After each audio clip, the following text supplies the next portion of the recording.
Hi everyone! For today's video, samahan niyo po akong mag-ice skating dito po sa St. Julie, Quebec City. So this is outdoor activities. So medyo malamig po ang weather today.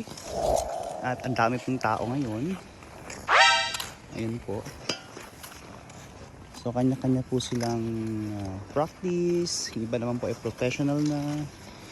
So let's go! Let's get it on! Come on!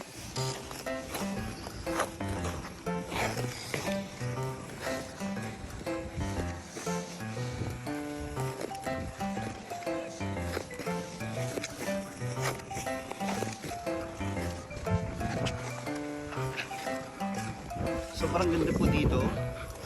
Yung weather po hindi po ganun kalamig. Sobrang nakaka-enjoy. Saya-saya. Ayan. Tara na po dito, mag-ice skating na po tayo. Sa una-una po, mahirap po mag-balance. Una-una, kailangan control mo yung balance.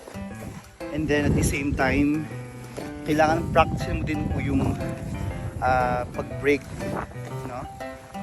So, of course, I attend some tutorials, some lesson classes for this, and for affordable price lang naman siya. And awa ng Diyos, natuto naman mag-balance, as you can see. Ayan. Oh yeah.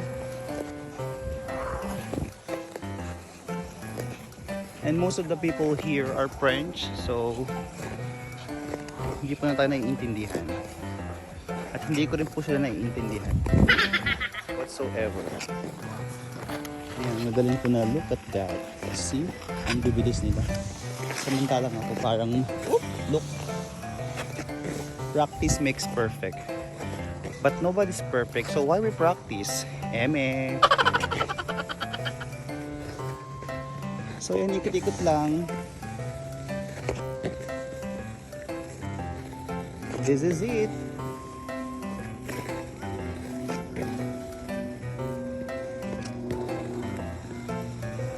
So hanggang dito lang po. Bye-bye. Thank you.